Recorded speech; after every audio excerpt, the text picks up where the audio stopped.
Forge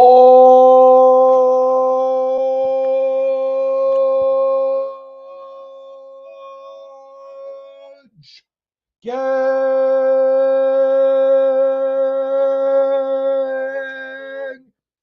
I am still a hard man. Let's go. This is Forge Gang Radio. I am your host, Imperator of Forge. And now, after doing so many streams about civilizations in the old world would constitute Asia, Africa, and Europe. Those were the three continents, the only three continents that the ancients and people of the Middle Ages actually knew about. There was discussions and there was talk about the possibility of there being other continents and other cultures, but until the modern era, until the age of discovery, Christopher Columbus and Vasco da Gama, there was virtually no actual interactions between the peoples of Eurasia and the peoples of Africa with the peoples of the Americas and Oceania. Until relatively modern times, the peoples in the Americas and in Oceania, and for that matter, even in Africa south of the Sahara, were in virtual isolation from what was occurring in Eurasia and North Africa. And all of the developments and things that were happening in the old world was completely unknown. The wheel, gunpowder, the calculus, compass, all of these inventions were completely unknown by Native Americans. And for Europeans and Africans, they knew virtually nothing about corn or maize, nothing about tomatoes, potatoes, cotton, tobacco. All of that stuff was completely unknown to Europeans, Asians, Middle Easterners, Muslims, and Africans. They had virtually no contact with any of the pre-Columbian cultures. And so, for the first time in Life in Historic Ages, I will be covering North and South America. I hope that you enjoy and come with me on this fantastic adventure. So, Forge Gang, I am still a hard man. Interdimensional Lizard says, hello, people. Hello, Interdimensional Lizard. How are you doing? All right, I will go ahead and begin sharing screen. And let's just dive right into this. If it's too long, I might have to break it into two parts, but hopefully we can do this in one stream. All right, livescience.com. Humans crossed the Bering Land Bridge to people the Americas. Here's what it looked like 18,000 years ago by Laura Gagel. This newly designed map shows how Beringia, which includes the famous Ice Age land bridge, looked about 18,000 years ago. Image credit goes to J.D. Bond. Paleo drainage map of Beringia, the Yukon Geological Survey. During the last Ice Age, people journeyed across the ancient land bridge, connecting Asia to North America. That land is now submerged underwater.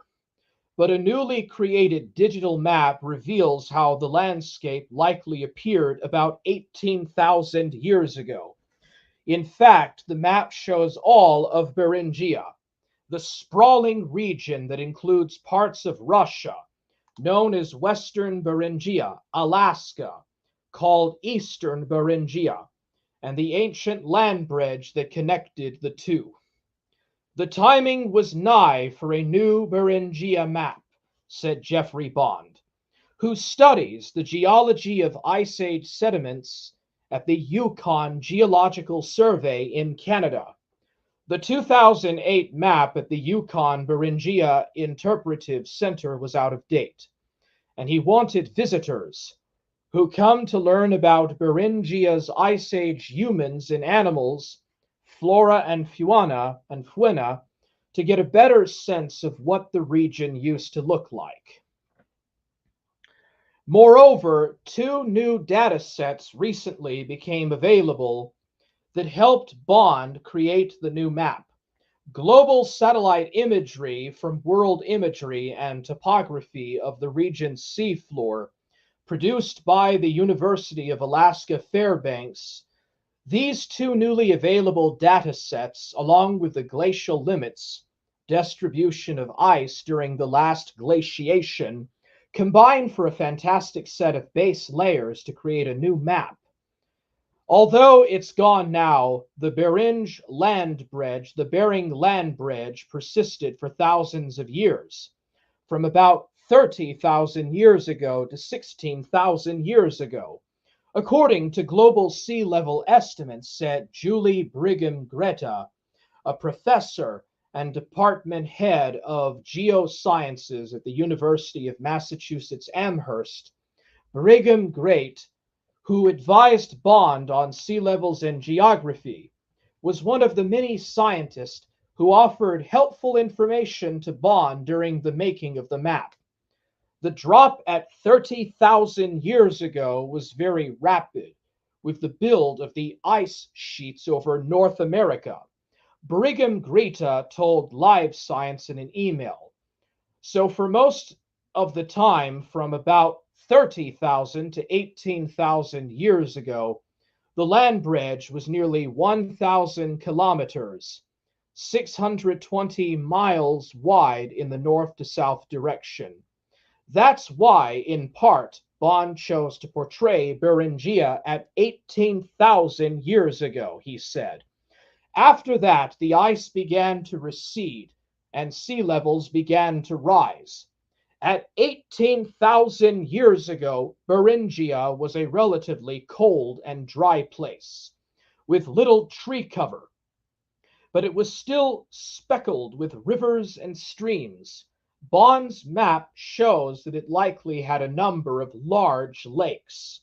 Grasslands, shrubs, and tundra-like conditions would have prevailed in many places, Bond said. These environments helped megafauna, animals heavier than 100 pounds, 45 kilograms, thrive, including the woolly mammoth, Beringian lion, short-faced bear, grizzly bear, muskox, steppe bison, American scimitar cat, caribou, Yukon horse, taiga antelope, gray wolf, and giant beaver, according to Yukon Beringia Interpretive Center. This is a modern-day photo of Wrangel Island in the East Siberian Sea. Perhaps central Beringia looked similar to this during the last ice age. This vast, open region allowed megafauna and early humans to live off the land, Brigham Greta said. However, it's still a mystery exactly when humans began crossing the land bridge. Genetic studies show that the first humans to cross became genetically isolated from people in East Asia between about 25,000 and 20,000 years ago. And archaeological evidence shows that people reached the Yukon at least 14,000 years ago. Bond said, but it's still unclear how long it took the first Americans to cross the bridge and what route they took. The fact that this land bridge was repeatedly exposed and flooded and exposed and flooded over the past 3 million years is really interesting because Beringia, at its largest extent, was really a high altitude continental landscape in its own right, Brigham Great said. Now that the Bering Strait is filled with water, it is a gateway linking the Atlantic to the Pacific Oceans through the Arctic Basin. There are few places like it on our planet that have such a complex paleogeography, said Brigham Great. Brigham Great. So this is the Paleo-Indian period. This was from 10,000 to 14,500 years ago. These are various styles of Paleo-Indian stone points recovered from the excavation of Russell Cave. The bottom fragments are not identified due to its damaged nature. So these are various stone points and Indian tips. First inhabitants. Although very little is known about the Paleo-Indian period, the evidence for man's presence in North America around this time is overwhelming. Traces of the Old World Upper Paleolithic culture from many archaeological sites in the New World indicate that this region was populated during this time by the people whom we call Paleo-Indians. Now, here's something to ponder. All the way down to the discovery of the West Indies by Christopher Columbus, all the way down to contact with Europeans in the 16th, 17th, 18th, and 19th centuries, some Native American groups, especially in the Pacific Northwest, were still in the Upper Paleolithic culture, or at best, they were a Mesolithic type of culture. And this was in the 19th century, sometimes even the 20th century in Alaska, when Europeans were already using airplanes, automobiles, and the technology of the late 19th, early 20th century. And there were still Native American groups that were in this upper Paleolithic culture.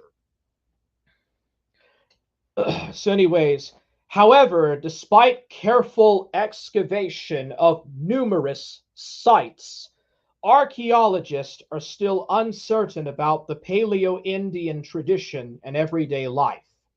This is mainly due to the lack of organic artifacts which could not withstand the passage of time. In the case of Russell Cave, a handful of stone artifacts as well as teeth fragments from Mylophus, a genus of peccary, believed to be from this time period, were recovered by archaeologists. These are Clovis points from the Rummel's Mask site, Cedar County, Iowa.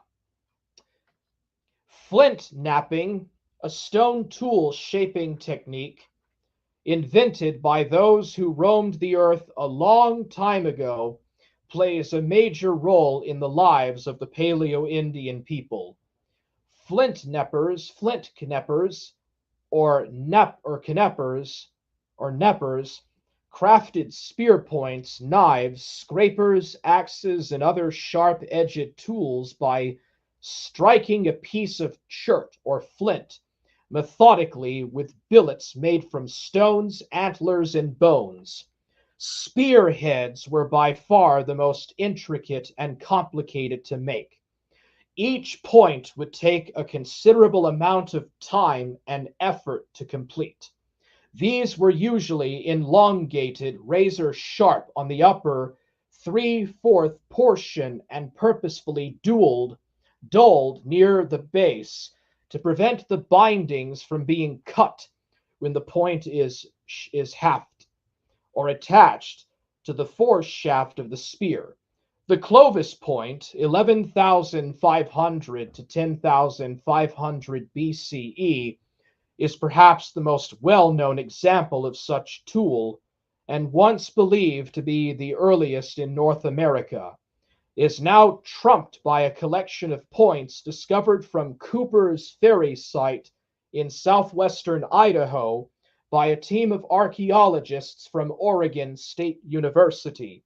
The 13 stone points are believed to be nearly 16,000 years old, 14,000 BCE, although believed to be one of the oldest prehistoric sites east of the Mississippi River. Russell Cave's collection of artifacts only reach approximately 11,000 BCE at its most oldest.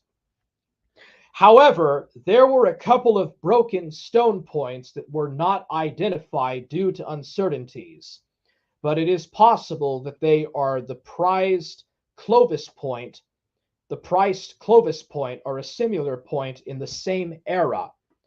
As shown in the above pictures, the older spearheads tend to be more lance-shaped, while the ones in the later part of the Paleo-Indian period became increasingly concave and often results in flaring ears. Upon arriving in the New World, the Paleo-Indian people entered a hunter's paradise. The land was filled with large game such as mammoths, giant ground sloths, peccaries, and prehistoric camels. Yes, there were camels in the prehistoric Americas, horses and bison, all of which are now extinct in the southeast region. These megafaunas had no prior experience with people, and therefore lacked the behavioral adaptations against the hunters, which in turns made them easy targets for the Paleo-Indian people. A favorite hunting strategy is thought to have been creeping up on a large mammal and wounding it with their spears. Once the wounded prey has ran off, the hunters would closely follow behind and harass it until the animal tired to the point that they could safely make the kill. Another popular hunting technique utilized by the inhabitants was stampeding a herd of animals over a cliff or into a gully to their death. This method was especially effective in feeding the group for a long period of time. However, it is suspected that hunting methods such as this contributed to the extinction of these large mammals. There is no doubt that the Paleo-Indian people were superb big game hunters, but they may have also relied on smaller game and wild vegetables for food. This is harder to determine since the remains of smaller animals and vegetation do not endure the passage of time as well as the remains of larger animals. So there is a significant lack of information on what exactly the Paleo-Indian diet was, how exactly they hunted, and a lot of what they did. But there is one thing that you can take away from this. You can clearly tell that there are no Lamanites from the Book of Mormon in any of this. The Book of Mormon is a complete and absolute forgery, and nothing in the archaeological record backs what the Book of Mormon claims. Tooth top of the peccary, illustration shown, now extinct in the southeast, were found at Russell Cave. Stone knives and scrapers at the bottom that would have been used for butchering meat were also found. Due to the lack of variety in artifacts, we know relatively little about the Paleo-Indian culture. However, it is believed that these hunters and gatherers had some notion of an afterlife when archaeologists unearthed two remains buried with various artifacts. This includes full stone points and intentionally broken stone foreshafts. The bodies of the artifacts also had red ochre, made of silica and clay, sprinkled on top of them. From this discovery, archaeologists can infer that the Paleo Indians participated in rituals as a mean of coping with death. So there was a concept of a religion or an afterlife. And the Native American religion and culture had absolutely nothing to do with the Hebrews or the Jews of the Old Testament. There was no voyage by, what was his name, Nephi and Lehi to the Americas. Complete, absolute nonsense.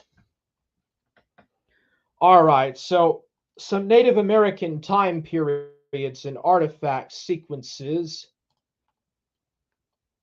So let's see here. This is primarily going to talk about what happened in South Carolina. So Native American lifeways differ regionally based on the environment, access to resources, and cultural traditions.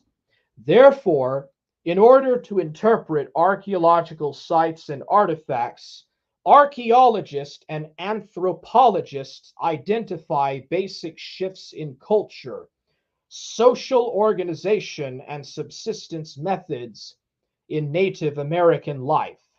So Native American culture was not completely static. There were different shifts in culture. The Hopewell culture in the Southeast was significantly different and had a significantly different manner of how they organized socially from Cahokia or from the Mayans. So a cultural period is a length of time defined by having similar features or conditions.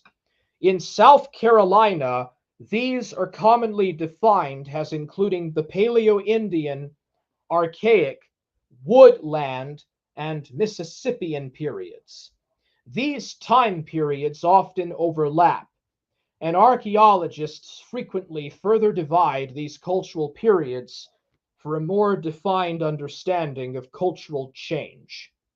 And this is not a perfect record. There is no writing from these groups. These pre-contact, pre-Columbian peoples left no writing, and they have to identify based on what they find at grave sites, at ritual sites, and in like these food stores that were left that they find. They can determine what they ate and what kind of diet they had and stuff like that. So the pre-Paleo-Indian period, 17,000 to 12,000 BC, the pre-Paleo-Indian period refers to Native American occupations of the New World that date to the time before Paleo-Indian or Clovis. Although somewhat controversial, evidence is mounting that humans occupied the Americas earlier than previously thought. The Paleo-Indian period, 12,000 to 8,000 BC. The Paleo-Indian period refers to the time period when people migrated to the North American continent.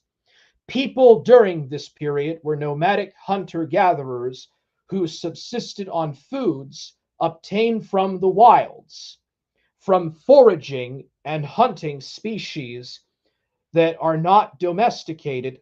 Hunting and gathering peoples tend to live in social groups that consisted of between 20 to 60 people, were relatively non-hierarchical and politically egalitarian.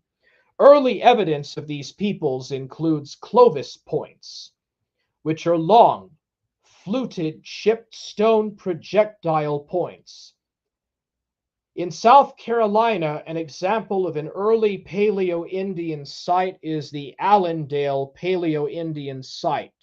also called the Topper site. Archaic period, 8000 to 3000 BC. The Archaic period begins as the environments changed to resemble modern environments.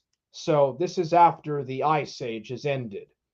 This period is characterized as a mobile gathering and hunting life and a mostly egalitarian social organization. Important archaic cultural developments included the use of notched and stemmed projectile points, the atlatl, containers of stone and pottery, and ground and polished stone artifacts. During this period, the first inland shell middens were constructed, and long distance trade was established. In South Carolina, an example of an archaic period site is the Spanish Sea Pines Mount.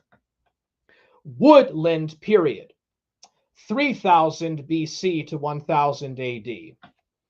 The woodland period is characterized by increasing horticultural expertise, use of ceramics, and increasing sedentism and social complexity.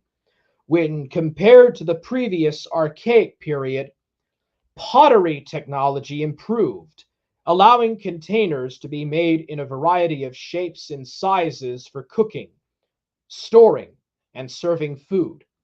A woodland period assemblage which includes textile marked, check and complicated stamped pottery and triangular points. Mound building flourished, and the first coastal shell middens and rings were constructed. And then the last pre-contact age was the Mississippian period. This is 1000 to 1520 AD. The Mississippian period is characterized by peoples who practiced maize agriculture, lived in chiefdoms, and had populous villages and zones of dispersed housing, and constructed earthen mounds in some of their villages. A woodland period assemblage would include complicated stamped, incised, and varnished pottery. An example of a Mississippian period site is the Greens Shell Enclosure Heritage Preserve. The exploratory period, 1520 to 1670. The exploratory period begins with the arrival of Europeans. At that time, the area was the home of numerous Native American groups, some of which were related and others who spoke mutually unintelligible languages. The first Europeans to make contact in South Carolina were the Spanish in 1526. Santa Elena became the capital of La Florida and was part of the mission concept meant to bring the Native Americans under their control. The French made contact around 1562 and established Charlesfort on present-day Paris Island, but it was soon abandoned. A result of early exploration and settlement attempts was a severe reduction in Native American populations from the introduction of European and African diseases. The archaeology of early exploration and settlement revealed the incorporation of Spanish items into Native American material culture and Native American socio-political organization, which was necessary in order to resist the incoming Europeans or the incoming colonists. Finally, there is the historic period, which is about 1670 to present. Of course, the historic period begins with colonization by the British in the late 1600s. Trading posts, such as 96 were established to trade deer skins. The English colonial economy thrived on the deer skin trade and slave labor plantations. Tensions between colonists and Native Americans led to the Yamasee War, and between 1715 and 1717, various tribes from the southeast, such as the Cherokee and Pedi, attacked colonial settlements in South Carolina in an effort to force the colonists to leave. The key archaeological features of this period are a severe reduction in Native American materials replaced with industrial, Old World, mass produced European American materials, English trade items, firearms, and glass beads.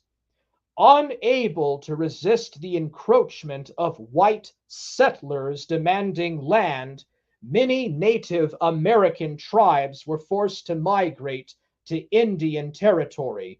This is present-day Oklahoma.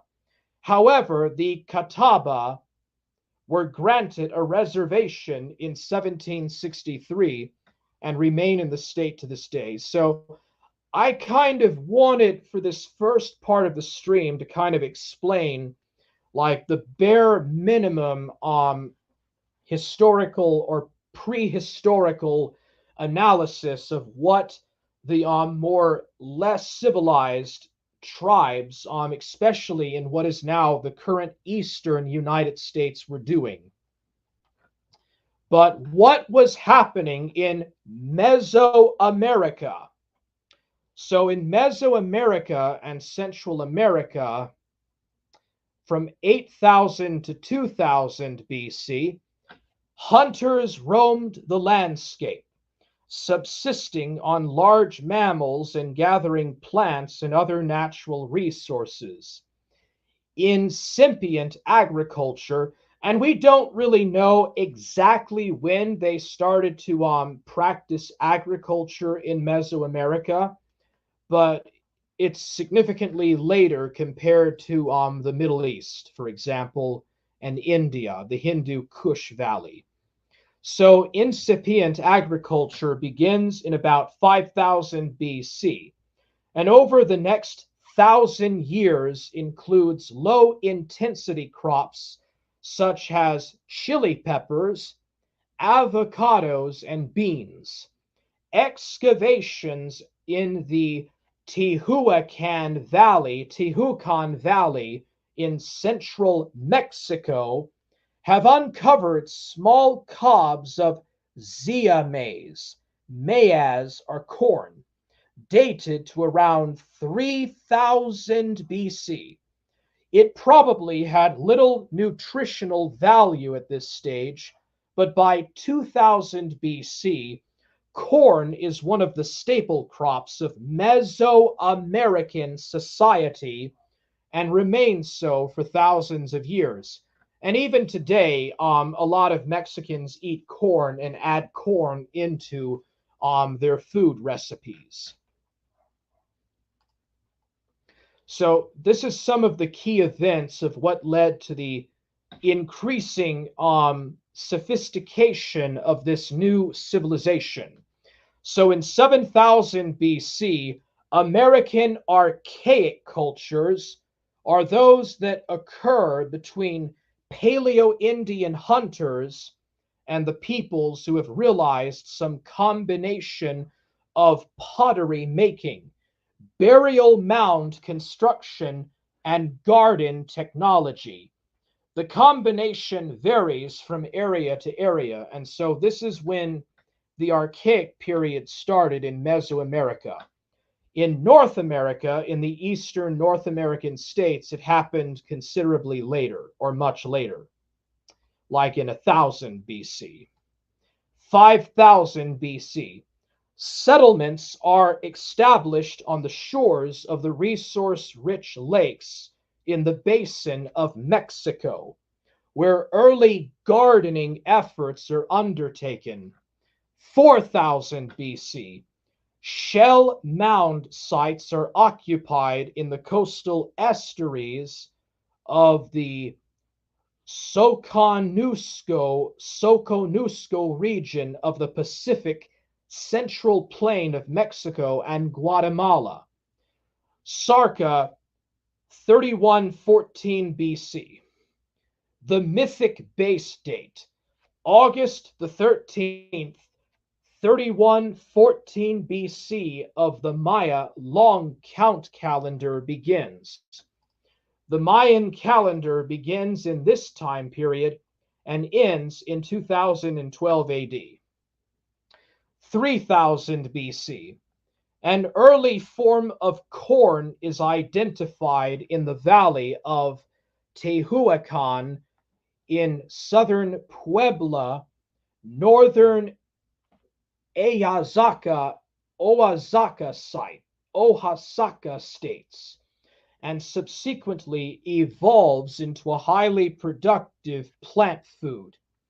Circa 2800 BC, ceramics of the Manna-Grilla complex are present in small settlements around Parata Bay in central Panama, an area of rich coastal resources.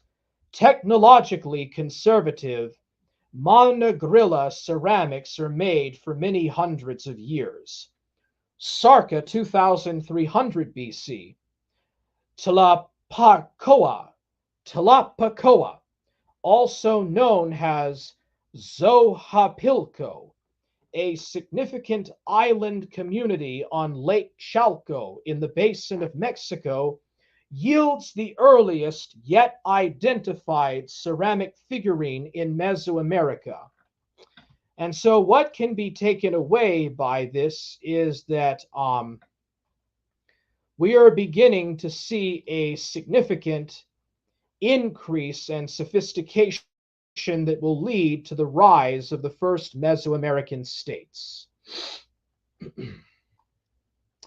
Ancient world history. Mesoamerica's archaic and pre-classic periods. The geographical region and culture zone called Mesoamerica, literally Latin for Middle America, extends from present-day central and southern Mexico as far south as southern Nicaragua, approximately 21 to 13 degrees north latitude. The Archaic period, 8000 to 2000 BCE, in this vast and variegated region was characterized by the first emergence of settled communities and agriculture. The pre-classic period is conveniently subdivided into early 2000 to 1000 BCE, middle 1000 to 400 BCE, late 400 BCE to 100 CE, and terminal pre-classic 100 to 250 CE. It kind of sounds like whoever wrote that had cancer, because they're using the word terminal, and it makes you think maybe the person that wrote this article had terminal cancer. That's a joke, by the way, if you don't get it. Economic, political, and cultural developments in each of these periods are marked by both broad similarities and regional variations. Periods most fruitfully seen as convenient dating devices rather than fixed horizons characterized by definitive shifts. Four major Mesoamerican cultural complexes emerged during the pre-classic. The Olmecs along the Gulf of Mexico lateral, the Valley of Oaxaca in the Valley of Mexico, and further east and south in the Maya zone. Archaic period. In the early Archaic period, people in various parts of Mesoamerica initiated a shift from nomadic hunting and gathering to more territorially based specialized foraging, a prolonged process culminating in sedentary agriculture. Climate change and the onsetting of the end of the Ice Age and the retreat of ice glaciation and the resurgence of tundra, flora, and fauna shaped and helped to lead to a more sedentary society in the Americas as well. The first permanent villages appeared along the Gulf of Mexico, Caribbean, and Pacific sea coasts early in the Archaic, likely a result of the relative abundance of maritime food resources in these areas. Sites demonstrating year round occupation during the Archaic include Cerro de las Conchas on the Chiapas coast, several along the Caribbean coast in contemporary Belize, and inland along rivers at Colha and Cobweb Swamp.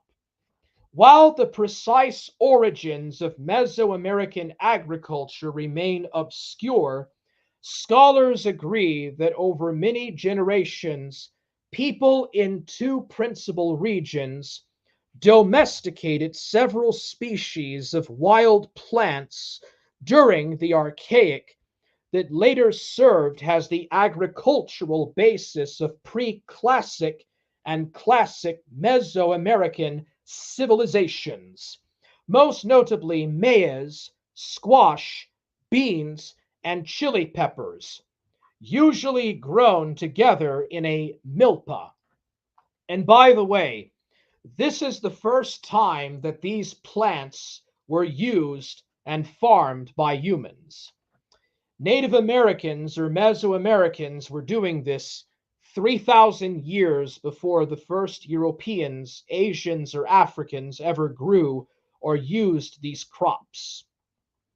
These regions were the highlands of Oaxaca and Tehuacan, southeast of the Valley of Mexico, and the coastal lowlands of the Gulf of Mexico and Pacific. The origin of maize, in particular, has spawned extensive debates and a voluminous literature. The resulting food surpluses resulted in higher populations and the beginnings of more complex societies marked by growing social differentiation, craft specialization, and localized trade, especially food, flint, obsidian, chert, textiles, and feathers. Early Preclassic. The early Preclassic was marked by denser populations, the expansion and increasing complexity of settled communities, specialized craft production, pottery, and stylized figurines being the most evident in the archaeological record, more extensive regional trading networks, more marked social differentiation, and the beginnings of warfare. The earliest evidence for sustained Mesoamerican warfare from the Zapotec in the valley of Oaxaca dates to around 1800 BCE. Armed conflicts in this zone intensified thereafter, culminating in the supremacy of the Monte Alban polity over the entire Oaxaca watershed by the end of the Preclassic. The earliest Mesoamerican pottery has been traced to the Pacific coast of Chiapas and areas further south, extending as far as contemporary El Salvador. Evidence for increased social differentiation during the early pre-classic studies, differences in house sizes, attainment of status goods, and funerary practices. This period also saw the rise of the Olmec, long considered the mother culture of subsequent Mesoamerican states and polities, a view that in recent years has been displaced by a more multi-regional perspective. And the Olmecs were not the Jaredites from the Book of Ether in the Book of Mormon. So the pre-classic period has nothing to do with the Jaredites. The Book of Mormon is a fabrication by Freemasons. It is absolute and total nonsense. And anyone that believes this is not a true historian and is not a Christian. If you believe that pre-classic Mesoamericans were Jaredites, you are not a Christian. You will never be a Christian until you deny this nonsense. Absolute nonsense. The Middle Pre-Classic. So during the Middle Pre-Classic, these complex societies developed further along the trajectory established during the earlier period, with more centralized and hierarchical polities emerging in the valley of Osaka, Chalcolzengo, the Valley of Mexico, and the Maya lowlands and highlands. Some areas saw the transition from chiefdoms to states, most notably in Monte Alban, about circa 500 until 200 BCE in the valley of Osaka. The period also saw the consolidation of hereditary rule and the origins of notions of divine kingship. As populations and population densities grew, social differentiation became more pronounced, with finer distinctions among members of the elite and a wider gap between elites and commoners. Ruling and religious elites deployed spiritual power to underpin their legitimacy and rule. This period saw the crystallization of a pan-Mesoamerican culture zone, with widespread and continuous exchange of goods and ideas across the region. Exchanges of prestige goods such as magnetite, jade, pyrite, pearl oyster shells, and Quetzal feathers accompanied exchanges of religious beliefs and symbols. This period also saw growing sophistication in the development of monumental architecture and carved monuments. The first carved monuments in the valley of Oaxaca date to 1000 BCE. Here at Monte Alban, a rudimentary system of glyphs had developed by 500 BCE. That's a early writing system, in case you don't know what that is. That's a primitive writing system that is taking shape. During Monte Alban, one rulers erected more than 300 carved monuments recording names, dates, and events, many with martial themes and motifs, including ritual sacrifice of captive war victims. Scholars have yet fully to decipher these glyphs. Similar developments took place among the Maya, with elaborately carved stelae serving as public displays of rulers' authority, power, and legitimacy. Middle pre-classic Maya monuments were erected from Chiapas as far east and south as El Salvador. Across Mesoamerica has contending polities jostled for power, warfare grew in scale and complexity. Agriculture became more intensive, evidenced by denser populations and more elaborate water control technologies. Pottery styles, too, became more elaborate, sophisticated, stylized, and varied. Late or terminal preclassic.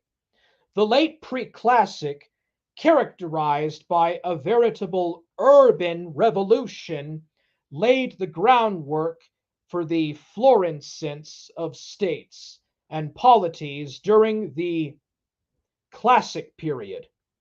In Mexico's central highlands, planners designed, laid out, and began construction of the colossal city of Teotihuacan,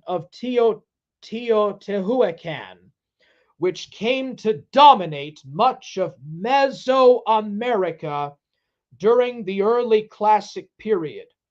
Further south, Monte Alban II, circa 250 BCE to 1 CE, was expanded as a residential and ceremonial center, has its ruling elite consolidated its control over the region.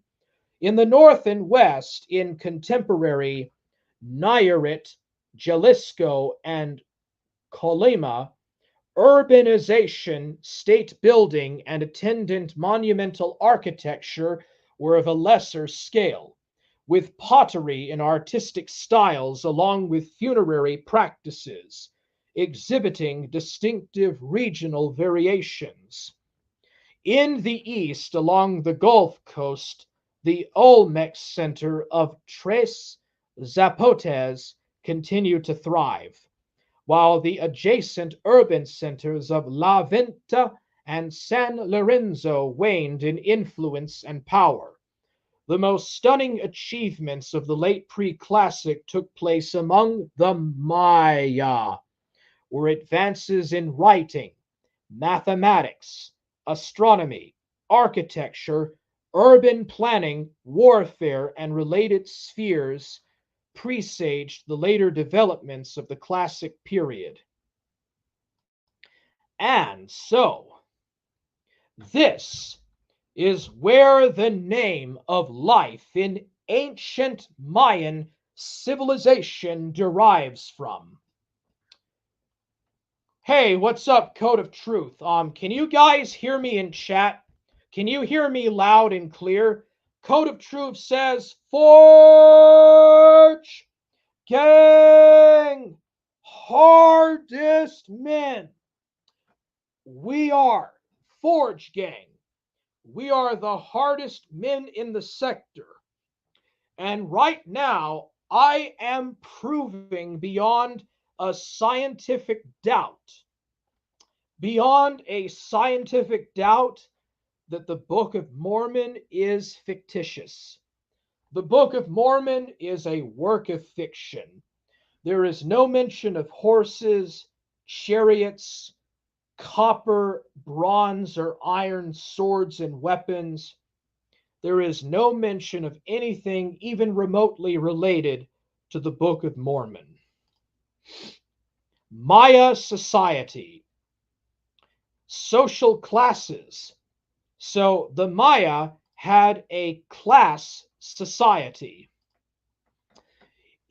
As in other Mesoamerican cultures, an individual's daily life depended on their social class. There were slaves, peasants, artisans, and merchants, nobility, priests, and leaders. There were also warriors. The highest class was made up of the nobility.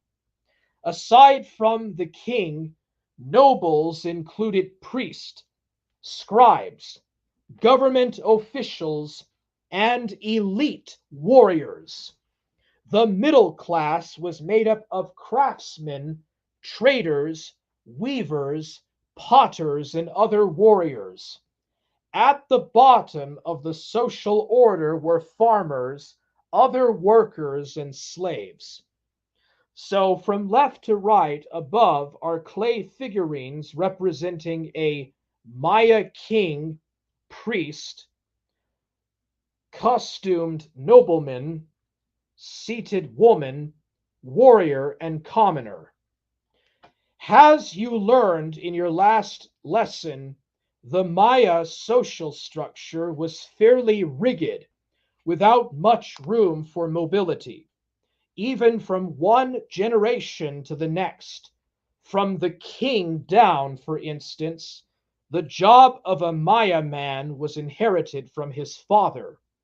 If your father was a king, you would inherit the throne. If your father was a farmer, you were a farmer. If your father made bricks, you made bricks.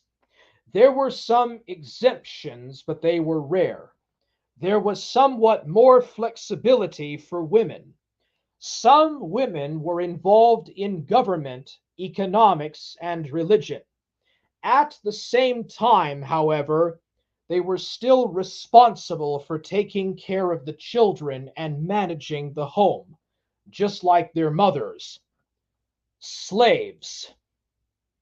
To understand the Maya social order, you need to begin at the bottom.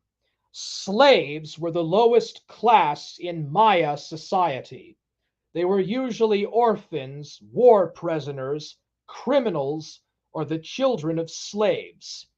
Although they weren't necessarily mistreated by their owners, slaves still had no rights or privileges in Maya society. Basically, a slave's only function in society was to do all of the manual labor. Because of that, Maya society depended on them. Slaves worked in the homes of noble families. Some slaves cared for the children. Some cleaned the house. Still, others worked in the fields. Additionally, slaves helped with the construction of the great Maya temples, like the one pictured at the right. They were also the ones most frequently used for the Maya ritual of human sacrifice. Commoners. Most Maya lived in the lower classes, and most of the lower class was made up of commoners.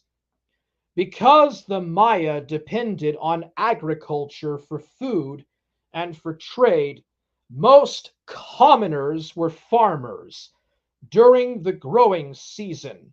Once crops were harvested, farmers often went to work building the pyramids and temples found in their beautiful cities, while some commoners might also work as servants to the noble class, as porters, or in the limestone quarries cutting stone for the numerous Maya building projects. Most commoners were farmers who passed down their life of hard labor from one generation to the next. Whether on the farm, at a construction site, or at one of their other occupations. Life for commoners involved a lot of hard labor.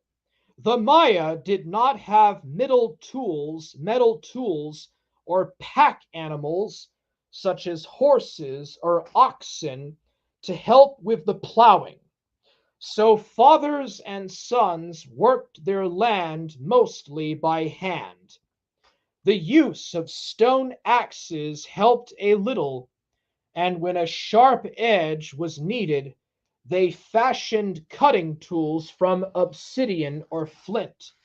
Wives and daughters cooked, cleaned, and sewed. Girls babysat their youngest siblings. Women carried goods in baskets on their heads from the fields and to the market, and they helped in the fields when necessary. Maya farming families started their day early.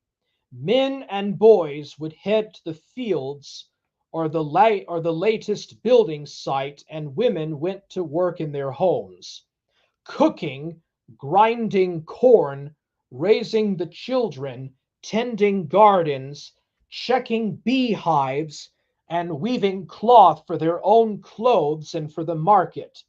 Commoners worked hard but ate well.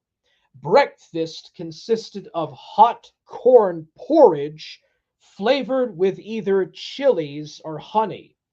While working during the day, men and boys would eat a dumpling made of corn and filled with vegetables and meat. At home after work, the family gathered for their main meal, stuffing tortillas with vegetables, along with meat or fish when they had it. With another day of hard work ahead of them the following dawn, everyone settled down to sleep as soon as it got dark. Life wasn't all work for Maya commoners, however. At least every month, a religious festival took place in the city, and everyone would go to sing and dance and to worship their many gods. Festivals also meant feasts of delicious foods, and along with the rest of their community, commoners might watch a game of puck, poke a toke. And as children do everywhere, Maya children played with toys. To the left is a toy jaguar on wheels and two animal shaped whistles. Seeing wheeled toys, doesn't it make you wonder why the wheel was not more widely used in Mesoamerica? So, they did have the wheel. The Maya, the ancient Maya and Aztecs did have the concept of the wheel, but unlike in the old world societies, it was not massively used. At least not as enough as an innovation, for riding carts and so on. Artisans. In early Maya times, there was probably little difference between nobles and commoners. The growth of Maya cities, however, changed that. As trade between cities grew and became more important, groups of people formed to manage important building projects in the cities and to create the goods for trade. These people made up the middle class in Maya society. The Maya middle class included artisans, merchants, minor government officials, warriors, and some scribes. Basically, all of these people worked for the government or in commerce. It is said that the elites, while dancing during Maya festivals, wore as much as 25 pounds of jade jewelry. In the mural pictured above, how many examples of Maya craft work can you find and name? Maya artisans had a slightly easier life than the hard. Physical labor demanded from the commoners who worked on the farms. While artisans were still considered commoners, rather than heading off to the fields, they spent their days creating beautiful items such as jewelry, textiles, pottery, and feather cloaks and headdresses. Although the woven textiles and feathered goods created by the Maya artisans decayed over time and are no longer around, the stone carvings and jewelry that remain are a bold statement about the skills of the Maya artisans. All living under one roof, Maya families included not only mothers, fathers, and children, but also aunts, uncles, and grandparents. Because children typically inherited their jobs from their parents, Within Maya communities, you could see entire families of artisans involved in the same craft work, with each family member playing a part in creating goods for the market or as tribute to the king.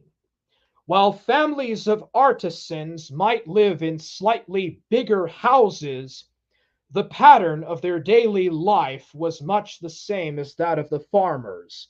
Like the farmers, artisans rose early to begin a long day working at their craft. Breakfast was usually the same as the farmer's breakfast, but wealthier artisans might even have a cup of hot chocolate, a drink usually reserved for the nobility. This is a jade funeral masks. Jade funeral masks were a very popular type of craft work.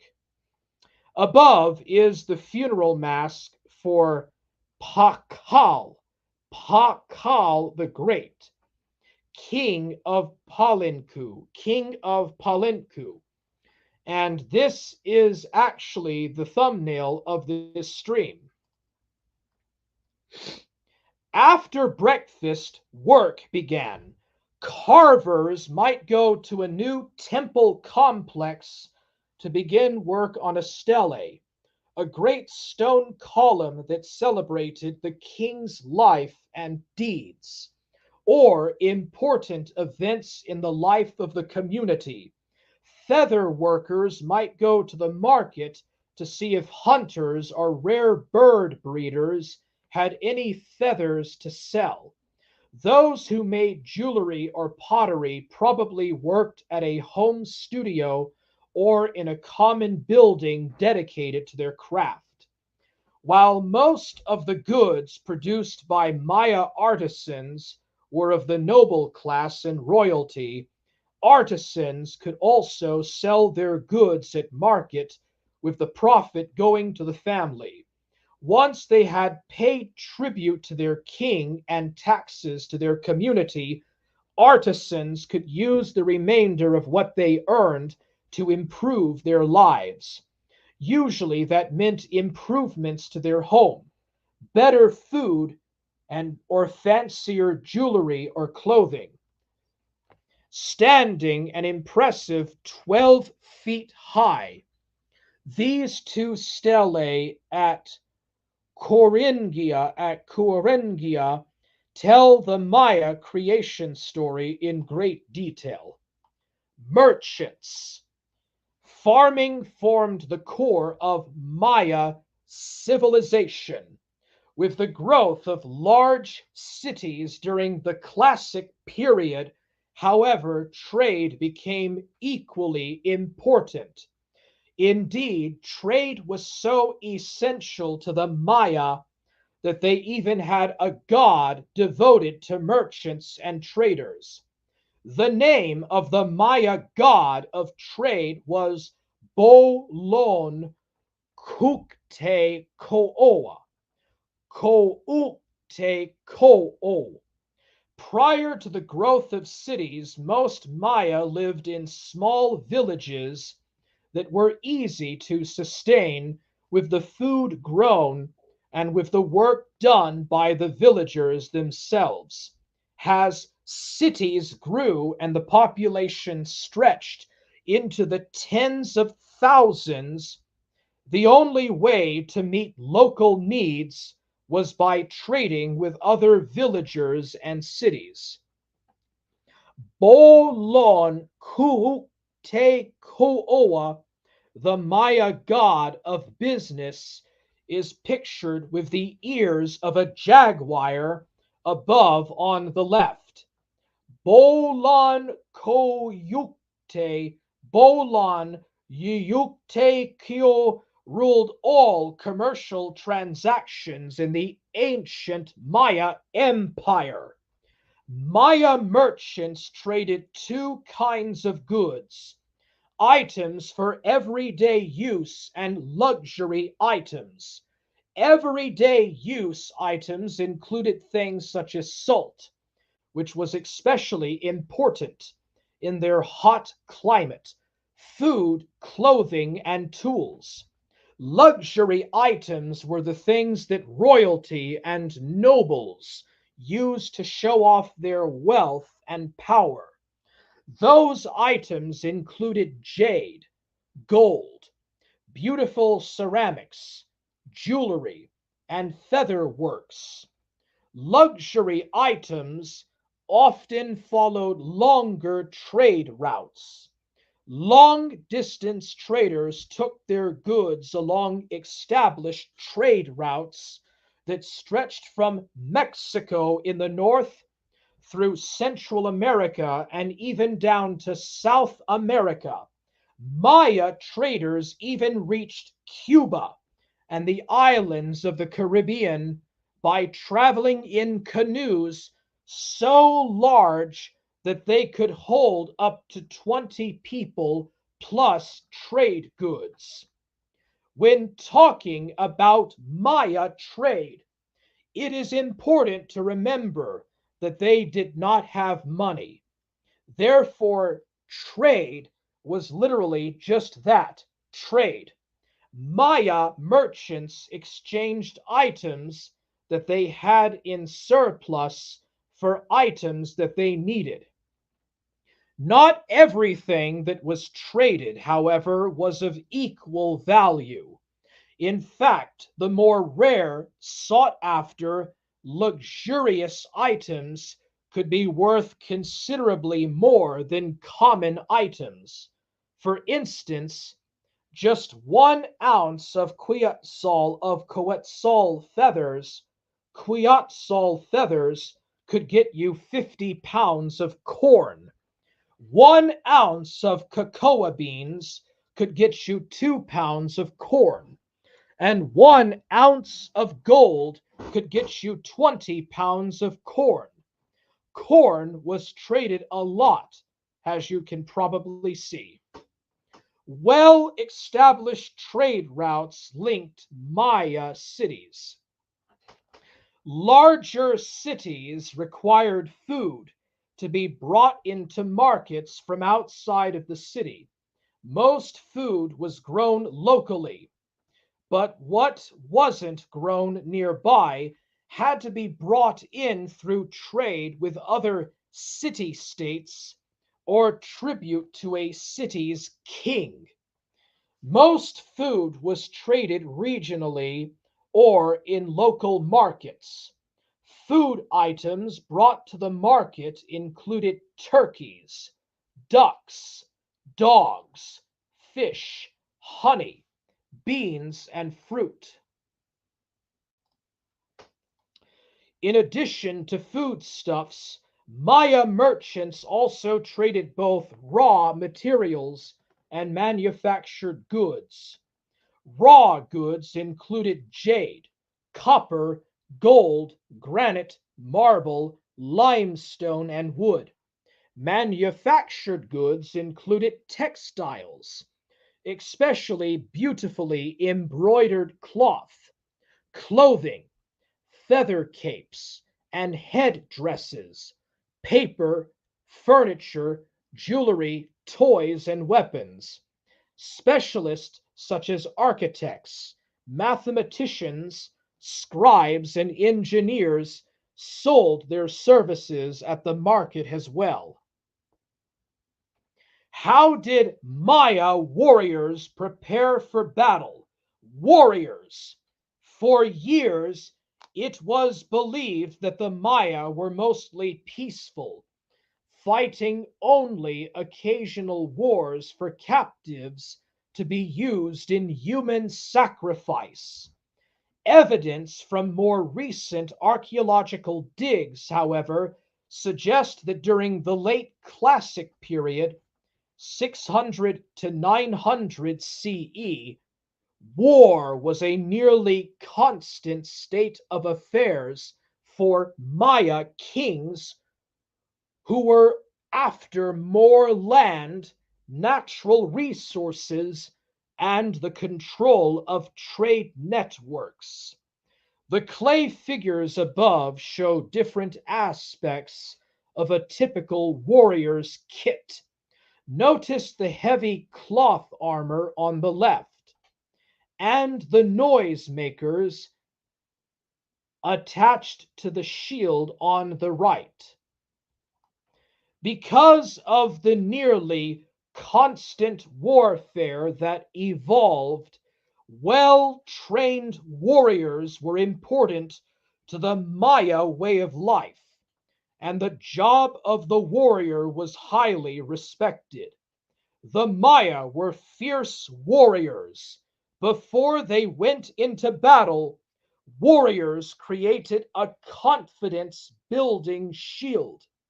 This was a round, flat circle covered with pictures that represented all the wonderful things that they had accomplished and all the battles they had won. Before the big battle, warriors would dance around holding their shields, accompanied by noisemakers, to psyche themselves up for battle. These are examples of Maya weapons. So these are some examples of Mayan weapons. Left to right. This is a club with obsidian blades. A spear thrown with an atlatl. This is an obsidian knife. An axe with an obsidian blade. The weapons used by Maya warriors typically fell into two categories. Long-distance weapons included spears, blowguns, slings, and later the bow and arrow, because the warrior's goal was more often to capture than to kill. However, the more commonly used weapons were designed for hand-to-hand combat. These weapons included clubs with obsidian-lined sides that were good for both thumping and cutting, knives and axes. The axes were typically double-sided with one cutting edge and one blunt edge used to stun their opponent. Nobles. Notice this Maya noble's fancy hat, earrings, necklace, and large feather cape draped over his right arm. The noble class was the smallest of any of the Maya social classes, but they were far more wealthy and powerful. Basically, the nobles were people who had royal blood but were not the king. They performed some of the most important Maya jobs. They were the priests and government officials, the court officers and town rulers and administrators, the scribes and tax collectors, as well as the military leaders. Such important work was always kept in the royal family and passed down to their children. According to Maya beliefs, nobles filled a space somewhere between gods and humans. With that elevated social standing, they were expected to serve both. Because of their status as go-betweens for the Maya gods and humans, nobles received more material benefits than lower-class Maya. Rather than single-room huts, they lived in large stone house in the center of Maya cities. Their diet was similar to other classes, but they probably ate more meat and enjoyed a delicious, frothy chocolate drink daily. In return for the benefits they received, nobles made regular offerings to the gods, offerings that included their own blood. They used stingray spines or thorns to pierce their ears or tongue and they considered doing so an honor. They would squeeze their blood onto strips of paper, which were then burnt as an offering to the gods. In addition to their nice homes and larger meals, Maya nobles also loved wearing fancy clothes and elaborate jewelry. In fact, so in addition to their nice homes and larger meals, Maya nobles also loved wearing fancy clothes and elaborate jewelry. In fact, both men and women nobles took great pride in their personal appearance. They pierced their ears. They covered their bodies with tattoos. They painted their bodies. They loved to have fancy, colorful embroidery added to their clothing, and they loved jewelry, combined with Maya laws prohibiting commoners from wearing the type of clothes worn by nobles.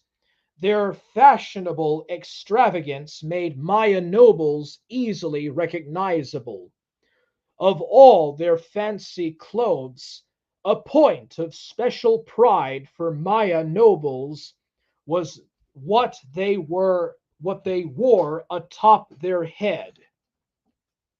For the Maya, just as in other ancient civilizations, the life of a noble was easier than for a commoner.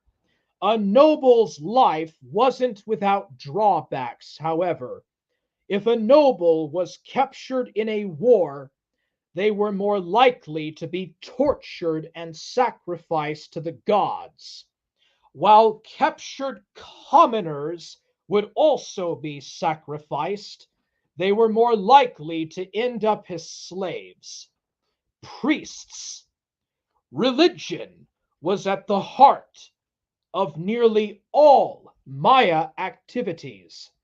Because of that, Maya priests were second in importance, behind only Maya kings in their social order. Maya priests were the most highly educated of all Maya. They were considered the keepers of knowledge. They learned to read and write and taught those skills to the sons of nobles. They also studied astronomy and astrology and used the complex Maya calendar to advise on everything from when to plant crops to prophecies for kings, nobles, and commoners. Priests kept track of family lines of succession, especially for Maya kings. With that combination of skills, you might say that priests were also Maya historians. Ah, the irony in that. Priests were involved in nearly every aspect of Maya life. The Maya believed in lots and lots of gods and goddesses, plants, animals, places, even rocks might have their own god or goddess. The Maya believed that every part of their lives held religious meaning, and that their priests could talk to the gods. Therefore, one of the most important things that the priest did was to host religious ceremonies. Because the Maya had so many gods, at least once a month, everyone from the king to commoners attended religious ceremonies at which priests made offerings to the gods. The offering could be food or incense. It was often a bloodletting by the priest. Occasionally, the offering took the form of a human sacrifice. With so many ceremonies, taking charge of such events, talking with the gods, and interpreting the will of the gods was a major part of a priest's life. Maya priests performing a ritual in front of the seated king. Leaders. At the very top of the social order were the Maya kings. The Maya civilization was hot. However, an empire with one king ruling over a vast territory. The Maya civilization was not, however, an empire with one king ruling over a vast territory. Instead, a different noble family ruled each city-state. Larger cities might control smaller ones around them, receiving tribute or taxes in exchange for the protection of the king. The king was considered a sacred ruler, one who governed by divine right, believed to be the descendant of a god. A king's authority was unquestioned and absolute. In Maya cities, the crown was handed down from father to son. In theory, the same family might rule forever, or at least until evidence arose that the king was no longer favored by the gods. Losing at war was a sure sign that a king had lost the favor of the gods. This is King Pakal the Great of Palinki, of Palinku, of Paliniki. While rule by a king was most common, a woman could rule, and many in fact did. If a woman did take power, however, it was usually as a widow of a king or as the mother of a prince. Still, many of the Maya women rulers were quite powerful, even participating in battle. The first female Maya ruler in Maya history was Lady Yohol Aknal of Paliniki. Lady Yoho Akanal was also the mother of another female ruler, Lady Sakkauk, and the grandmother of Pakal the Great, one of the Maya's most powerful kings. The Maya had numerous powerful female rulers. Other notable female rulers include Lady Takal. She reigned over the important religious and economic center of Takal for 16 years. And at least two female rulers were known, not only as powerful rulers, but also as warrior queens. And at least two female rulers were known, not only as powerful rulers, but also as warrior queens. Lady Ka'abal of Waka was given the name of Kalumti, or supreme warlord by her city. And Lady Six Sky is even described on stele in Naranjo as a warrior king. So actually very similar to ancient Egypt in a strange sense. Interdimensional Lizard says that the audio is good. Hey, what's up, Russian buddy? How are you doing, man?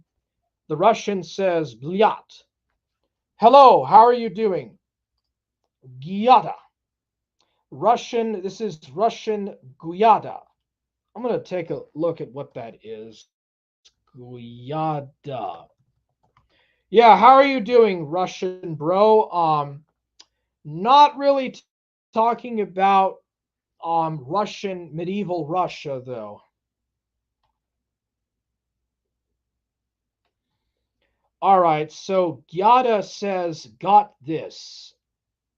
got this. Oh, let's go. Okay, so that means let's go. Let's go! What's up, bro? Blyat minya ito ziablo. Yeah, that's definitely Russian, bro. All right. This is not much longer. So this is localhistories.org, A History of the Mayans. A History of the Mayans by Tim Lambert. The Mayan realm. The Mayans created a great civilization in parts of what is now Mexico, Honduras, and Guatemala. The ancestors of the Mayans were hunters, but about 2000 BC, they adopted farming as a way of life. In the years from 300 BC to 250 AD, organized Mayan kingdoms emerged. Then from 250 to 600, an advanced civilization emerged. The Mayans invented writing, and they made great advances in astronomy and mathematics. Mayan society. The Mayan civilization was at its peak from 600 AD to 900 AD. However, after 900 AD, it declined. In the central rainforest, cities were abandoned. We are not sure why. Perhaps there were ecological changes and famines occurred, or perhaps warfare between the different Mayan kingdoms caused a disaster. At any rate, in the far north and south, people continue to live in cities and urban centers. Mayan civilization did not die completely.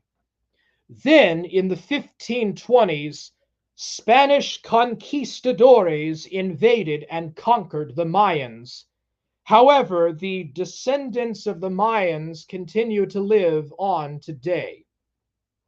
There was no single Mayan state. Instead, there was a people with a single culture and religion divided into many city-states, areas of countryside ruled by a city. Each city-state or kingdom was ruled by an autocrat, a man with absolute power. However, although they had unlimited power, Mayan rulers usually had a council of important men to advise them. Warfare between Mayan states was common. In the center of each Mayan city was an area of palaces, pyramid temples, some of them 70 meters high, and squares where religious ceremonies were held. In the squares were stelae, upright stones, which were carved with the dates of important ceremonies and events. Ordinary people lived in the surrounding houses. Most of the Mayans lived in the countryside, but many cities were large. Some had populations of 45,000. Below the rulers were the nobles and priests. Below them were freemen, craftsmen, and farmers. Below them were slaves who did all the hardest work. The Mayans did not have animals for carrying loads. All goods were carried by human beings. They did not have metal tools. All their weapons and tools were made from wood and stone.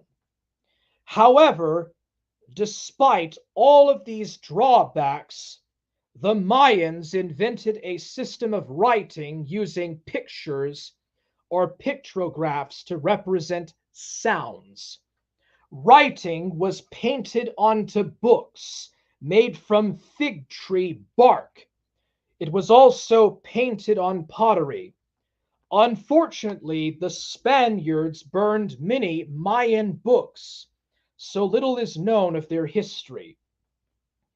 The Mayans also wrote numbers, and they had a symbol for zero, which was very unusual among ancient civilizations. So the only two ancient civilizations to actually invent the concept of zero were the Hindus, or the Indians, and the Mayans.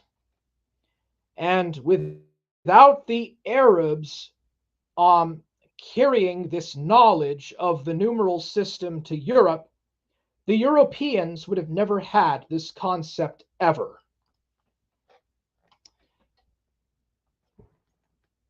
The Mayans also wrote numbers that had a symbol for zero, and they had a symbol for zero. Okay, the Mayans were also excellent astronomers, and they could predict eclipses. So the Mayans wrote numbers and had a symbol of zero, which is very unusual among ancient civilizations. The Mayans were excellent astronomers, and they could predict eclipses with incredible accuracy, sometimes even better than the Greeks or Romans or Babylonians at times.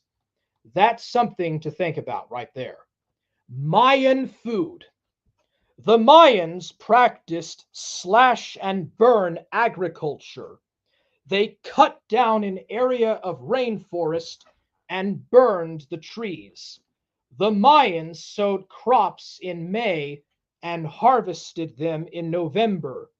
However, after a few years, the soil would lose its fertility. The farmers would then slash and burn another part of the forest.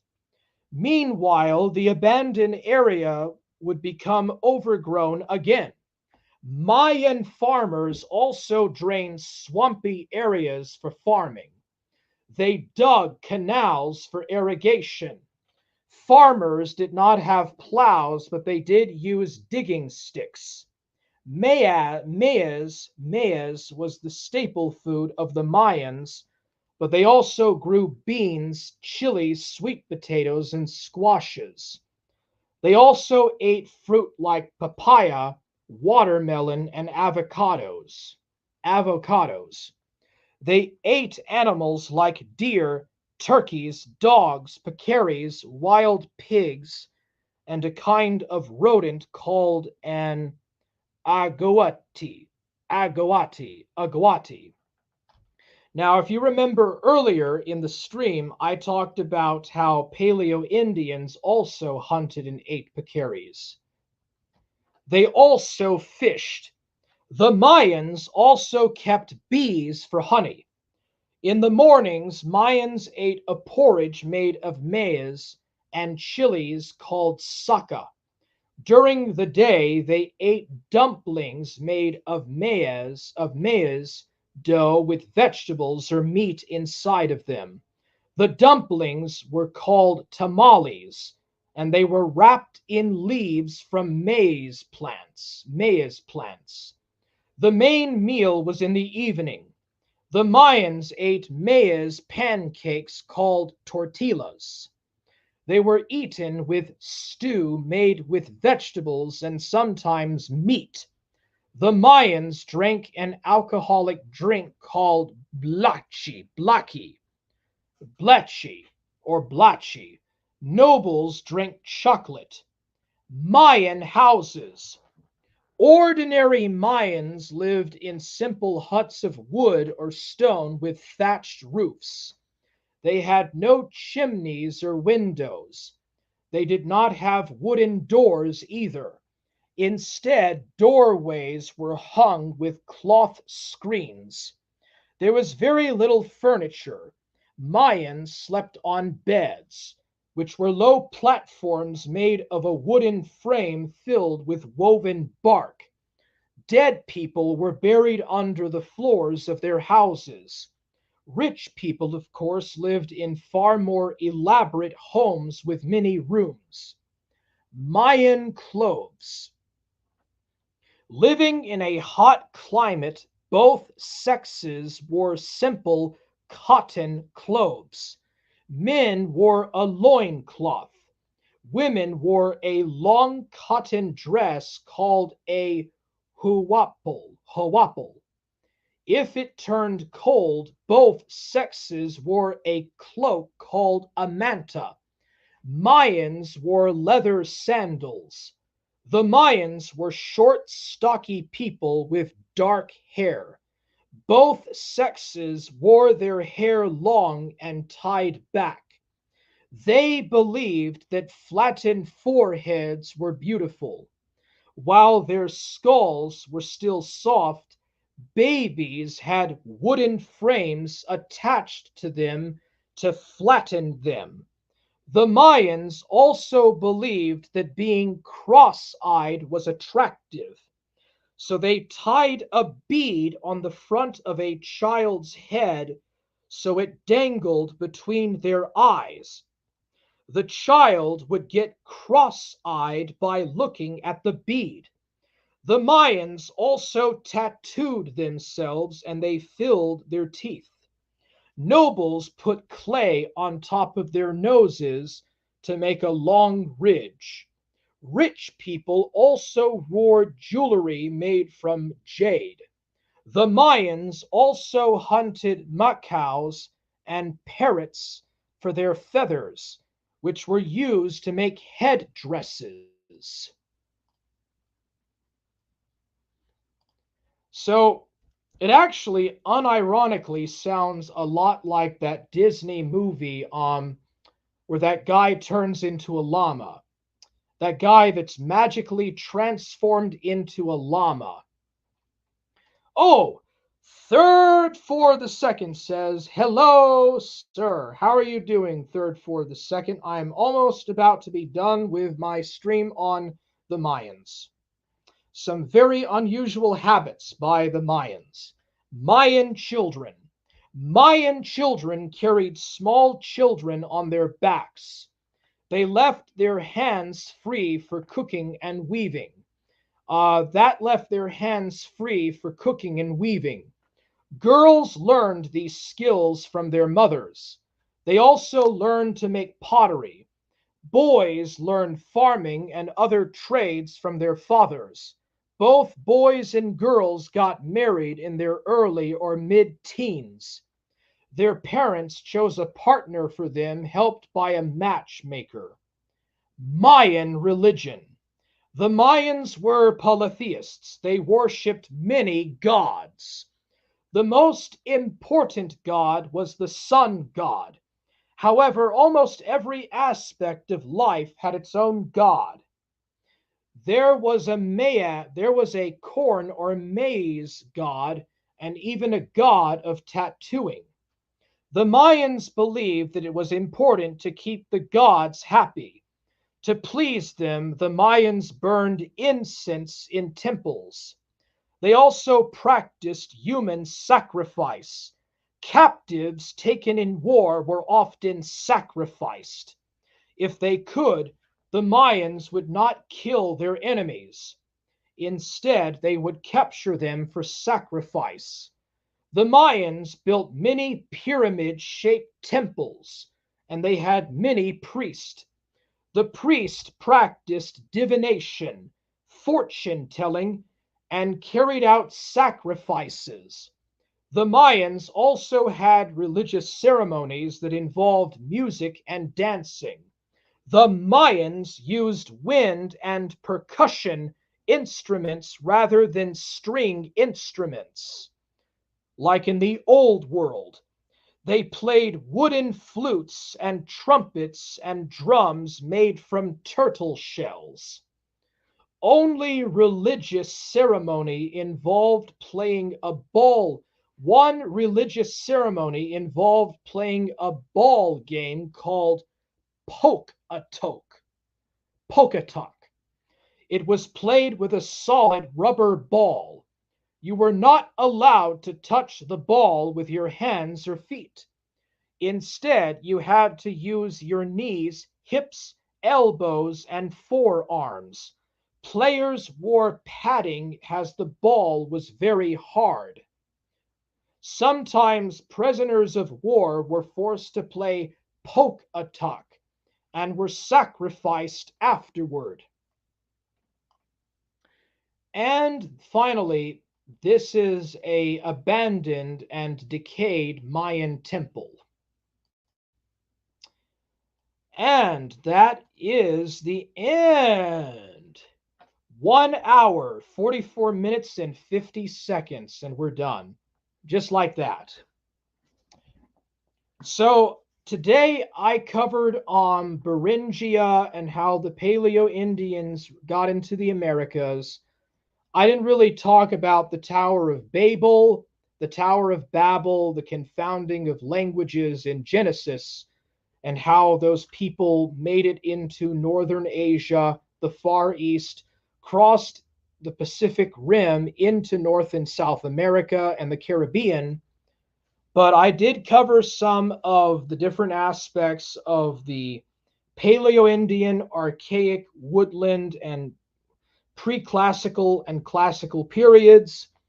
Then I talked a bit about the development and rise of these Mesoamerican cultures, and finally, the Mayan culture. And so, this has been Life in Ancient Mayan Civilization. I hope that you enjoyed it. I will now go to comments and chat. Interdimensional Lizard says, hello, people. Hello, and how are you doing? Code of Truth says, Forge Gang Hardest Man! Let's go! Interdimensional Lizard says that the audio is good. Napawa says blat. Blat. Holy moly. We got a Gopnik in chat. I have a Gopnik in chat directly from Moscow. Goyada. Blat mina ito ziablo. Well, I enjoy your presentation of the Russian language, Napawa. However, you need to wait until I get to the rise of the Russian state to do that. I'm talking about the Mayans in southern Mexico, Guatemala, El Salvador, and Honduras, and Costa Rica. That's the part of the world that I'm covering in this presentation. But thank you so much for doing that. And please make yourself feel welcome, good sir. Third for the second says, hello, sir. How are you doing, 3-4? I am ending the stream. Are there any other things in chat? All right, so this has been Imperator of Forge, and for the week, I have covered Mayan civilization. I'll probably next time go down into South America to the ancient Andeans. That would be the Inca and the Inca and all of that. So, thank you all for watching. Have a wonderful day. Forge Gang Radio out.